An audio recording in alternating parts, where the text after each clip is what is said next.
From far off to the east, hailing from the Wilderland, are the Bardings. After having rebuilt the city of Dale from its ashes after the slaying of the dragon Smaug, they earned a new prosperity trading with the nearby kingdoms of both elves and dwarves. Barding merchants each year now reach out to faraway lands as they look outside of their borders and expand their trade as well as their influence.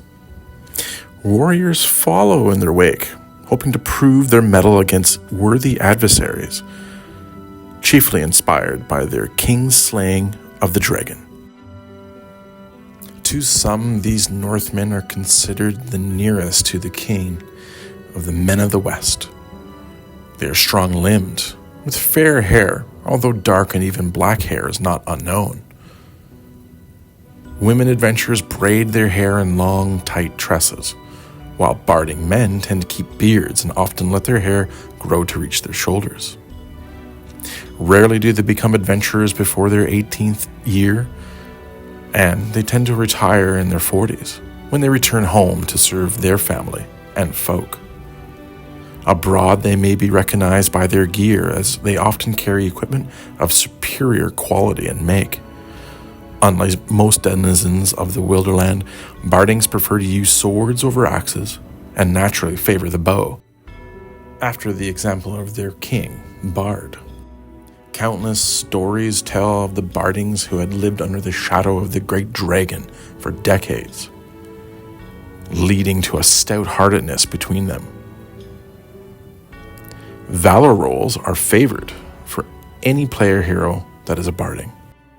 Due to their close proximity to the kingdom of the dwarves under the mountain and their affinity for trade, bardings' standard of living start off as prosperous. Bardings show great strength and a strong heart, but lack the high wits of some other cultures. Bardings are strong athletically and make for great hunters owing to their use of the bow.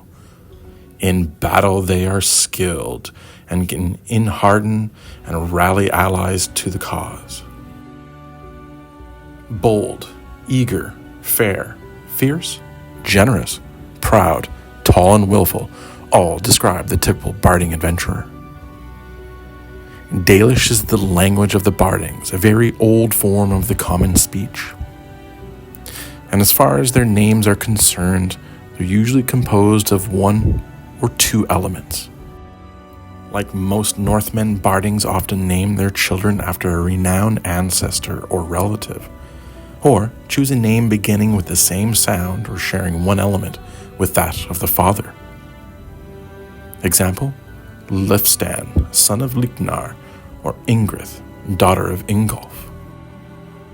Bardings are Northmen of the noblest blood, a valiant people with a tradition of powerful kings. Considered lost for many long years, their ancient heritage has been tempered anew in dragon fire, and is today once again in capable hands, under the King Bard. An ancient recipe is taught to some who travel abroad, a biscuit cake that keeps good indefinitely. Although not as entertaining as, say, a hobbit dainty, it is doubtlessly sustaining and very nutritious.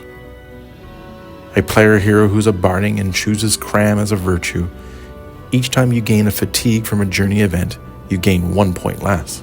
Additionally, when you take a short rest, you and all members of the company regain an extra amount of lost endurance equal to your wisdom rating.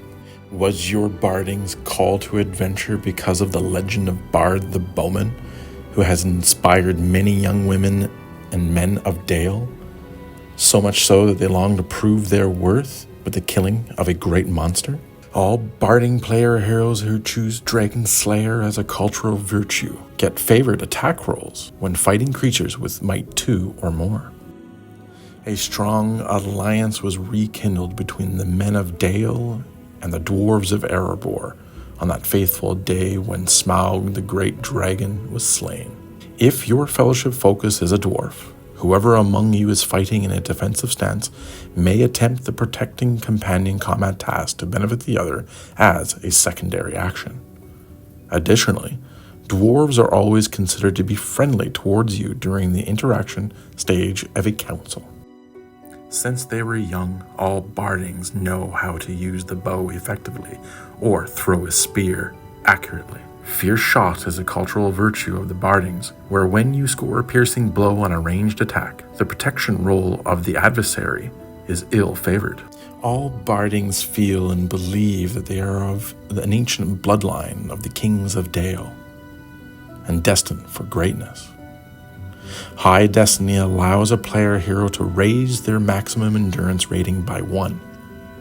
The first time that they receive a wound that would normally kill you, a deadly wound, you are saved by some miraculous circumstance that leaves you wounded but alive, and you immediately raise your maximum hope rating by 1 point. This virtue, however, can only be used once. Since the slaying of the great dragon Smaug, Bardings have now started to learn once again how to speak with those that fly. The language of the birds allows a Barding player hero to understand the song and be forewarned of impending threats or be able to spot a weakness in their enemy's defenses. Player heroes can communicate with any bird with appropriate skill rolls, using courtesy, persuade, or song to receive tidings, deliver messages, and so forth. Additionally, when you are outside, once during each combat, council, or journey, you can choose to become inspired on any one role. This is an overview of the heroic culture Bardings found in the core rulebook of the One Ring Roleplaying Game. We'll continue on with a series of heroic culture spotlights with the Dwarves of Durin's Folk.